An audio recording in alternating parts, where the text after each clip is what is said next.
क्या आप भारत के सबसे धाकड़ IAS ऑफिसर को जानते हो? जापान के इस बंदे के अखरोट तोड़ने की स्पीड देखकर आप चौंक जाएंगे। और जंगल में सैर करने जाते हैं तो आपकी बॉडी में क्या क्या चेंजेस आते हैं, इंटरेस्टिंग है, जानेंगे वीडियो के आखिर में। नंबर 9, आपने ये तो सुना होगा कि हर सफल आदमी के पीछे औरत का हाथ होता है, लेकिन IAS ऑफिसर बी चंद्रकला के पीछे उनके पति यानी एक आदमी का हाथ है। तेलंगाना के करीमनगर से आने वाली बी चंद्रकला एक गरीब परिवार में जन्मी थी, तो स्वाभाविक सी बात है कि शादी भी जल्दी होनी थी। लेकिन चंद्रकला को पढ़ने का शौक था, जिसमें उनका साथ उनके पति ने दिया। पति का उन पर इतना भरोसा देख चंद्रकला के अंदर वो कॉन्फिडेंस आया कि पहले तो मैडम ने आंध्र प्रदेश PSC क्वालिफाई किया और फिर 3 साल कड़ी मेहनत के बाद साल 2008 में UPSC भी क्वालिफाई कर दिया। यूपी कैडर की IAS चंद्रकला की ईमानदारी के चर्चे शुरू से ही सोशल मीडिया पर वायरल हुए, जब कई बार इन्हें अधिकारियों और ठेकेदारों को भ्रष्टाचार के चलते लताड़ते हुए देखा गया। बी चंद्रकला से PM मोदी भी काफी इंस्पायर हुए, जिसके बाद इन्हें स्वच्छ भारत मिशन का डायरेक्टर भी बना दिया गया। यही नहीं, अपने सोशल वर्क्स के चलते भी चंद्रकला ने बहुत से लोगों के दिल जीते, जिसके चलते आज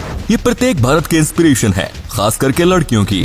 नंबर 8, वर्ल्ड रिकॉर्ड बनाने के लिए लोग किस हद तक चले जाते हैं ये शायद उन्हें खुद को नहीं पता। अब इन भाई साहब को ही ले लीजिए। इनका नाम है चेरी योशिटेक, जो कि जापान के रहने वाले हैं। इन्होंने 1 मिनट में 115 अखरोट तोड़कर एक नया वर्ल्ड रिकॉर्ड बना दिया, और वो भी अपने बट का इस्तेमाल करते हुए। इस करतब के बाद ये कितने दिन सीधे नहीं हो पाए थे, ये तो सिर्फ चेरी ही जानते हैं। Number 7, Chinese mobile company Xiaomi के बारे में तो आप सभी ने सुना होगा और इसके फोन भी इस्तेमाल किए होंगे। इस कंपनी ने हाल ही में MI का नया लोगो लॉन्च किया है। कंपनी के CEO लेई जंग का कहना है कि Xiaomi के लोगो को नया रूप देने के लिए डिजाइनिंग टीम को पूरे 3 साल लगे। अब जरा एक नजर इसके लोगो पर डालो, जो पहले स्क्वायर होता था और अब इसके कोनों को गोल कर दिया गया है। मतलब इतने से काम के लिए 3 साल लगा दिए, और इसी बात पर Xiaomi के सोशल मीडिया में काफी खिल्लियां उड़ाई जा रही है।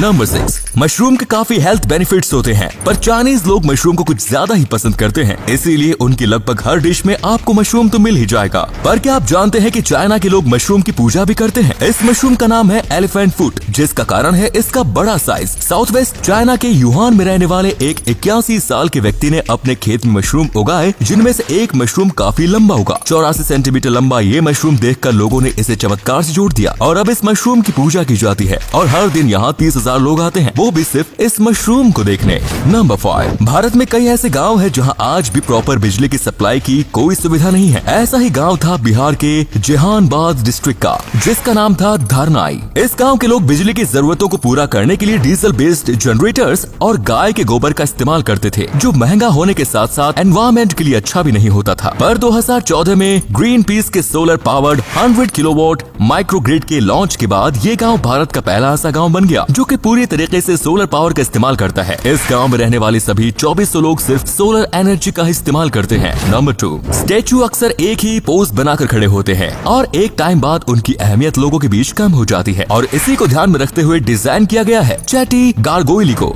आर्टिफिशियल इंटेलिजेंस से लैस इस टैकिंग स्टेचू को डेनवर इंटरनेशनल एयरपोर्ट पर इंस्टॉल किया गया है। इस स्टेचू की खास बात यह है कि ये लोगों की फ्रीक्वेंसी को डिटेक्ट करके उनके हिसाब से रिएक्ट करता है, जो कि देखने में काफी मजेदार तो लगता ही है। साथ ही ऐसे स्टेचूज की अहमियत भी काफी लंबे टाइम तक बनी रहती है। नंबर 3, हम लोग वेस्ट के लोगों के अजीब फूड आइटम्स के टेस्ट पर कमेंट करने से पीछे नहीं हटते, पर अजीब तरीके के खाने के मामले में हम इंडियंस भी कुछ कम नहीं। अब नॉर्थ ईस्ट इंडिया के इस डिश को ही ले लो। इस डिश का नाम है जादू है, जो देखने में रेगुलर पुलाव जैसी लगती है, पर इसके इंग्रेडिएंट्स काफी ज्यादा अजीब होते हैं।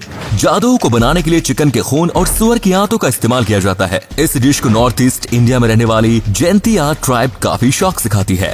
नंबर 2, आपका घर जिस देश में है, आप सिटीजन भी वहीं के कहलाते हैं। पर अगर मैं आपको कहूँ कि एक ऐसा घर भी है जहाँ रहते हुए आप 2 देशों के नागरिक बन सकते हैं, तो आप में से ज्यादातर लोग मेरी बात सुनकर टाल देंगे। 7000 स्क्वायर फुट का ये घर यूएस के वर्मोंट और कनाडा के क्वेबेक के बॉर्डर के बीच में मौजूद है। अगर आप सारा टाइम किसी देश की निगरानी में रह सकते हैं, तो ₹71 लाख देकर आप इस घर को खरीद सकते हैं। इस घर के मालिक ब्रायन और जोआन डुमोलिन ने इस घर को आज से 40 साल पहले खरीदा था। इस घर की लोकेशन की वजह से हर दिन 10 से 12 खरीदार इस घर को देखने आते हैं, पर इस घर को खरीद नहीं पाते। एंड लास्ट नंबर 1, क्या आप जानते हैं कि जापान में फॉरेस्ट बाथिंग होती है, और इसमें बाथिंग जैसा कुछ भी नहीं होता।